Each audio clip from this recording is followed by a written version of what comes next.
स्वागत है दोस्तों आप इस वीडियो को देख रहे हैं। आपको यह उम्मीद है कि इस वीडियो से कुछ न कुछ सीखने को मिलेगा।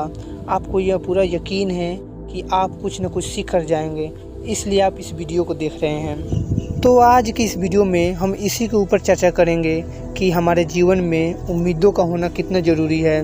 तो चलिए शुरू करते हैं। एक व्यक्ति के पास गाड़ी चलाने का सही नॉलेज है, लेकिन वह कभी गाड़ी चलाया ही नहीं है, तो क्या वह गाड़ी चला सकेगा?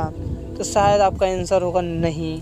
वह गाड़ी इसलिए नहीं चला पाएगा क्योंकि उसके पास नॉलेज तो है, लेकिन एक्सपीरियंस नहीं है। ठीक वैसे ही अगर हमारे पास जीवन को जीने का सही नॉलेज है, लेकिन हम उस नॉलेज को अपने ऊपर इम्प्लीमेंट नहीं करते हैं, तो हमारा लाइफ बहुत ही कठिन लगेगा और छोटी छोटी समस्याओं में हमेशा फंसते रहेंगे।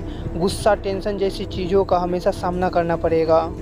इसलिए अपने नॉलेज को अपने ऊपर लागू करना चाहिए, कुछ सही हैबिट्स बनानी चाहिए ताकि यह हैबिट्स हमारे फ्यूचर में काम आ सके, किसी भी कठिनाई से बाहर हम आसानी से निकल सके। एक ड्राइवर अपनी गाड़ी को भीड़ से निकाल सकता है अगर उसके पास गाड़ी चलाने का सही एक्सपीरियंस हो। उसी तरह एक व्यक्ति अपने लाइफ में अपनी समस्याओं से निकल सकता है अगर वह अपने जीवन में बचपन से ही समस्याओं से बाहर निकलने का हैबिट्स बनाया हो। ऐसा बिना लक्ष्य का संभव ही नहीं है। अगर आपके पास कोई लक्ष्य है तो आपको खुद पता होगा कि फ्यूचर में आपको किस समस्या का समाधान करना है और उसके लिए आप पहले से ही तैयार रहेंगे। अच्छा, आप अपने लक्ष्य के लिए इतना संघर्ष क्यों करते हैं? क्योंकि आपको अपने ऊपर विश्वास है, आपको उम्मीद है कि आप अपने लक्ष्य को पा लेंगे। लेकिन किसी वजह से आपका लक्ष्य मुश्किल लगने लगे, आपका उम्मीद ख़त्म होने लगे, तो आप क्या करेंगे?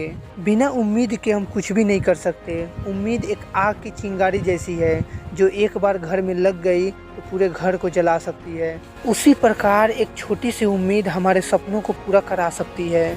इसीलिए कितनी भी मुश्किल क्यों ना आ जाए, हमें उम्मीद को बनाए रखना चाहिए। आइए अपने दिल में उम्मीद लेकर एक छोटी सी स्टोरी से समझते हैं कि हम अपने उम्मीद को और भी मजबूत कैसे बनाएं। एक बार एक युवक को संघर्ष करते करते 1 वर्ष से कुछ ज़्यादा ही समय हो गया, लेकिन उसे सफलता नहीं मिली। वह निराश होकर जंगल में गया और वहां आत्महत्या करने ही जा रहा था कि अचानक एक संत प्रकट हो गए।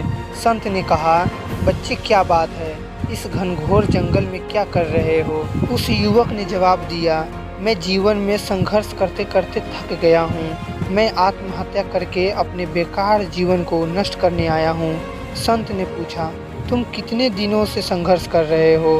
युवक ने कहा, मुझे 15 माह के लगभग हो गए हैं। मुझे न तो कहीं नौकरी मिली है, न ही मैं किसी परीक्षा में सफल हो सका हूँ। संत ने कहा, तुम्हें नौकरी भी मिल जाएगी और तुम सफल भी हो जाओगे। कुछ दिन और प्रयास करो, निराश न हो। युवक ने कहा, मैं किसी योग्य भी नहीं हूँ, अब मुझसे कुछ नहीं होगा। संत ने उसे एक कहानी सुनाई। संत ने कहा कि ईश्वर ने 2 पौधे लगाए, एक बांस का और एक फर्न का। फर्न का यानी पत्तियों वाला। फर्न वाले पौधे में कुछ ही दिनों में पत्तियाँ निकल आई। फर्न का पौधा 1 साल में काफ़ी बड़ा हो गया, जबकि बांस के पौधे में साल भर में कुछ नहीं हुआ। ईश्वर निराश नहीं हुआ। दूसरे वर्ष भी बांस के पेड़ में कुछ नहीं हुआ और फर्न का पौधा और बड़ा हो गया, लेकिन ईश्वर ने निराशा नहीं दिखाई।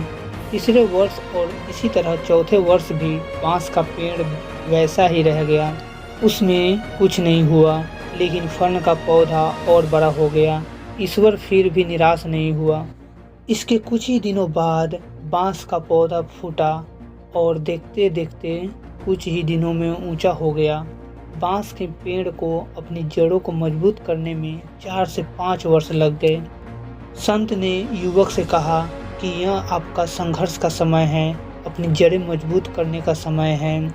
जिस तरह बांस अपनी जड़ों को 4 से 5 वर्ष मजबूत किया, उसके कुछ ही दिनों बाद वो बहुत ही बड़ा हो गया, लेकिन उसके पहले उतना बड़ा नहीं था। आप इस समय को व्यर्थ ना समझें और निराश ना हो। जैसे ही आपकी जड़ें मजबूत परिपक्व हो जाएगी, आपकी सारी समस्याओं का निदान हो जाएगा, आप खूब सफल होंगे। आप स्वयं की तुलना अन्य लोगों से न करें, आत्मविश्वास न खोएं। समय आने पर आप बांस के पेड़ की तरह बहुत ऊंचे हो जाएंगे, सफलता की बुलंदियों पर पहुंचोगे। बात युवक की समझ में आ गई और वह पुनः संघर्ष के पथ पर चल दिया।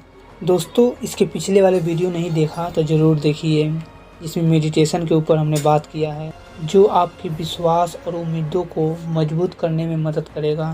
धन्यवाद।